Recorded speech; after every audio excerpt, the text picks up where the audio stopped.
you ever tried something once and become instantly hooked? This is the power that Settlers of Catan has when you sit down to play it. Monopoly meets Risk meets Pit. It is the game that takes the best parts of the most epic games and leaves you feeling strategically satisfied. According to the Atlantic.com, published June 7, 2011, over the past few years, Settlers of Catan has transformed from an activity enjoyed by a small niche of gamers to a mainstream hit. Listen to me as I introduce to you the incredible game that is taking the world by storm, Settlers of Catan. I have spent many hours playing this game surrounded by friends and family. The game Settlers of Catan allows you to create, analyze, and outwit opponents. That draws thousands of fans that spend countless hours playing it. Today I'm going to help you explore the epidemic known as Settlers of Catan. First, I will begin by telling you about the man behind the game, and then we will learn about the game itself, and last we will learn about how to play the game. Let's jump in by learning about the creator of this magical game. Shown here, Klaus Tubar was born across the world. As you see him here in this picture I got from Catan.com. According to Catan.com, updated in 2014, Klaus Tubar was born in Germany in 1952. He was born to a dental technician and housemaker. He felt inclined to be part of the family business and became a dental technician himself. It was a job he did not enjoy. According to the NewYorker.com, published February 12, 2014, quoted Klaus saying, "I developed games to escape," he said. "This was my own world I created." By creating games, he then discovered he discovered his purpose. Klaus found dentistry to be a bore and left his dental lab in 1998 when he felt like Catan could feed his family, according to the NewYorker.com. This game he created then became a family business.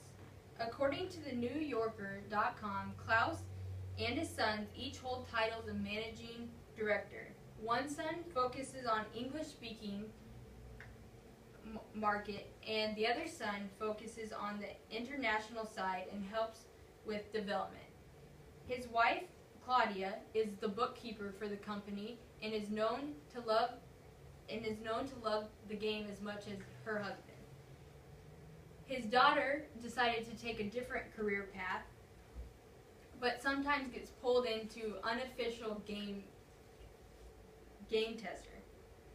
Now we know about the man behind the game. Let's make our next move to learn about the game itself. Some brief information about the game is that you never know how long it's going to take. It could take anywhere from an hour to 2 hours, and that can grow if you get one of the 4 expansion packs.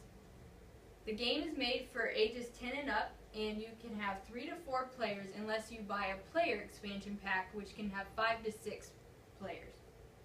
Now let's talk about the game's growth. Settlers between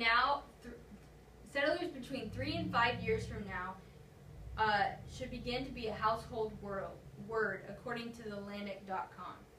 35% of Catan's growth happened in 2013 alone. Part of the game's appeal is that the rules give you enough choices to keep it interesting with not too many to make it overwhelming, according to the Atlantic.com. What games like Monopoly fall short, Settlers is designed to maintain a close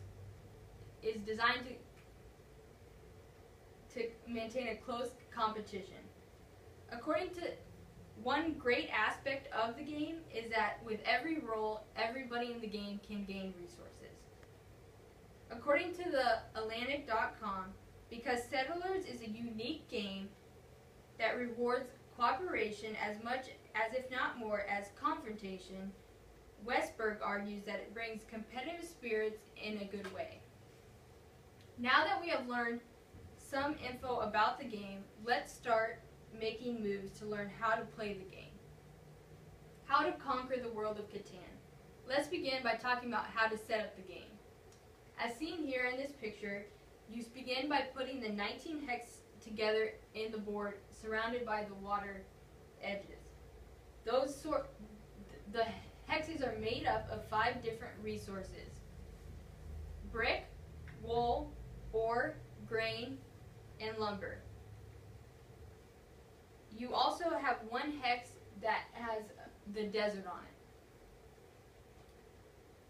Then you begin by placing the numbers around the board in alphabetical order.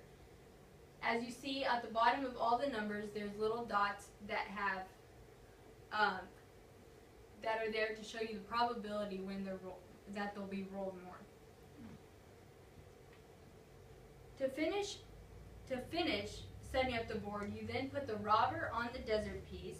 You lay the cards out and give the players their pieces.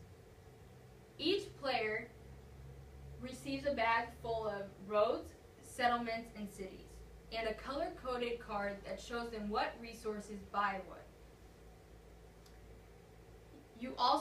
The game also includes dice, development cards, and a longest road and largest army card. Now let's talk about the purpose of the game. The purpose is to get 10 victory points. You can get these points by buying development cards, buying cities and settlements, and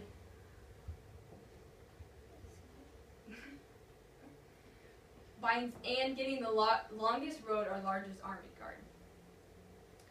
How do you buy things?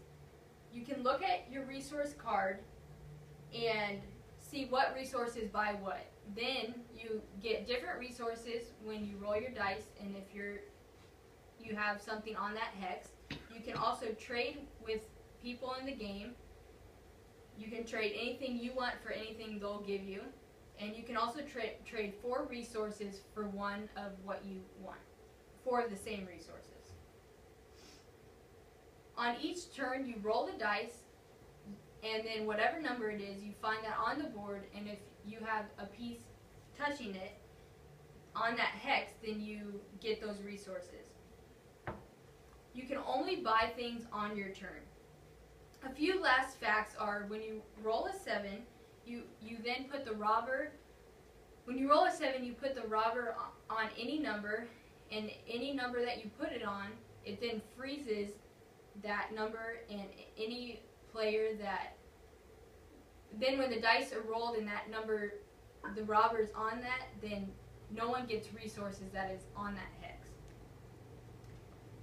Another thing is you must have 2 roads between any settlement or cities that you build. And there are 9 harbor pieces that are helpful for trading purposes. This concludes our really brief overview of how the game is set up and played. In conclusion, I've introduced you and informed you on what this game is all about. As stated before, the game called Settlers of Catan, which allows you to create, analyze, and outwit opponents, draws thousands of fans that spend countless hours playing it. Today I began by telling you about the man behind the game.